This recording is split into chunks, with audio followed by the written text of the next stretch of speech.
I found this in the Bible and I would love to share it with you. First Chronicles chapter 21 verse 1.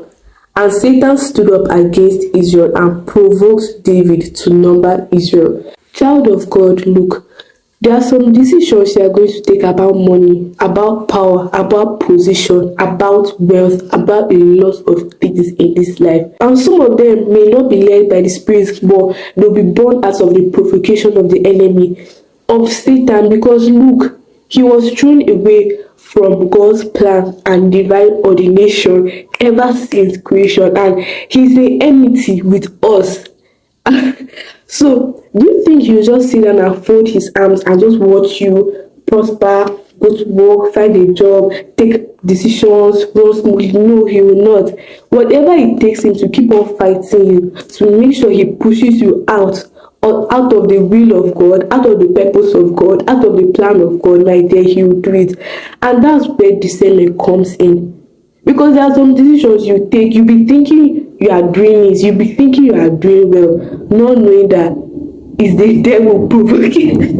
Not knowing that you are in a battle line, you are in the forefront, but because we are carried away by a lot of things, by the distractions of this world, you may think it's normal. It's not. Once the devil blocks a man from his purpose, from understanding his purpose, from knowing his purpose, from knowing what he came to this world for, the man is almost a finished man. The only thing that can save us is prayer. That's why men always ought to pray. Men always ought to pray. For example, now you are reading your books. I'm going to use reading because I'm still a student. For example, you are reading your book and they are talking about reproduction. Do you notice that most times when you're reading about reproduction, you start imagining things, and then maybe you are tempted to, oh, but how does this thing actually look? Or how does it actually feel? Perfect example of the provocation of the enemy. Because he has been thrown away, he also wants to throw you away. Do you think you just sit down and watch? Or for example, you are giving money to keep for fellowship. Then you start hearing your mind that, oh, but you have this to pay, you have this to pay.